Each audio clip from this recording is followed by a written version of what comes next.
So I said before, rents in London are double the average for England as a whole.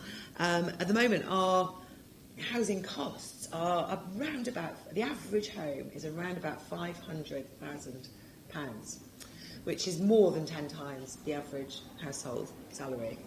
And nobody can get a mortgage for more than 10 times their salary. So who is buying these homes? Well, I'll tell you, a lot of people who are buying these homes are buy-to-let landlords. They're people who buy them as investments. And this market, this part of the housing market, has got absolutely out of control in London in recent years. And it's not just the foreign investors doing this, it's people who are from the UK, people who are landlords who are buying them, and they've been incentivised to do this, to buy homes as an alternative to having a pension and as an investment for the future where they can make easy money just renting them out. And I worry a lot about having lots of these amateur landlords. I'd much rather have landlords who wanted to be landlords. So they often don't treat their tenants right, they often don't know the law, what their obligations are. When I did a survey of private renters, I found lots of private renters had really quite ignorant landlords who were just wanting them to sit quietly and give them rent and make them a profit.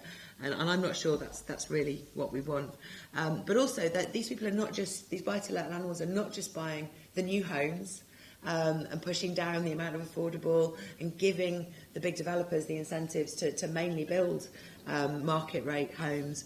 They're also buying up existing homes as well. So we've got lots of landlords buying just normal homes, splitting them up into lots of different flats and then renting them out at really high rates. And these are often tiny flats, they're often not good. So we often complain about the rabbit hutches in new build homes, but actually we have to worry as much about the existing homes that are being bought up as well.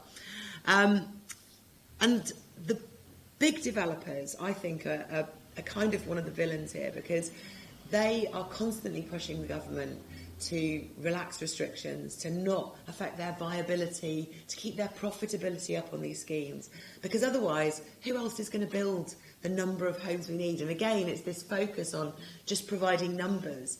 And if you're providing, again, like I showed with the missing affordable homes project, if you're building homes that people can't afford, if you're building homes that are too expensive for Londoners, particularly if you're building homes that are bought by not even buy-to-let investors, but buy-to-leave investors who don't live in them, you're not fulfilling any kind of need in London. And those homes are a waste of space. We shouldn't even be using our space for those homes. So we've got to get in and change things. The government's also been to blame. I blame councils quite a lot now. I'm going, it's all the developers and councils.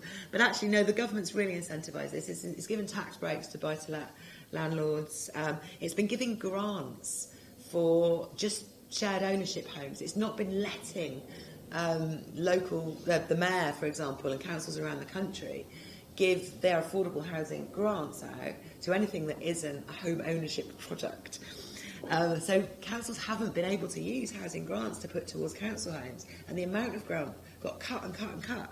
And in Camden, we saw in the big King's Cross development, for example, which was passed by Ken Livingstone at 40% affordable. We were a bit unhappy about that, but it was 40% affordable, and it was going to be like kind of quite decently affordable housing.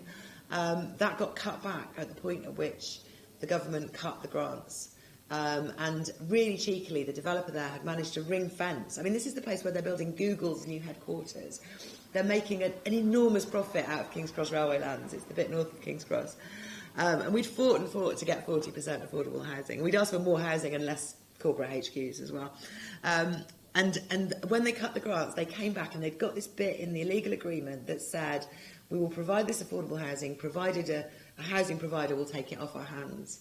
And when they had the grants cut, they said, look, no housing provider is going to want to take it off our hands because we're going to have to charge them this amount of money for these homes because the grant's been cut. And we were like, that can't be right. So we went back into the legal agreement and they'd very cleverly written what's called the Section 106 agreement to make this possible.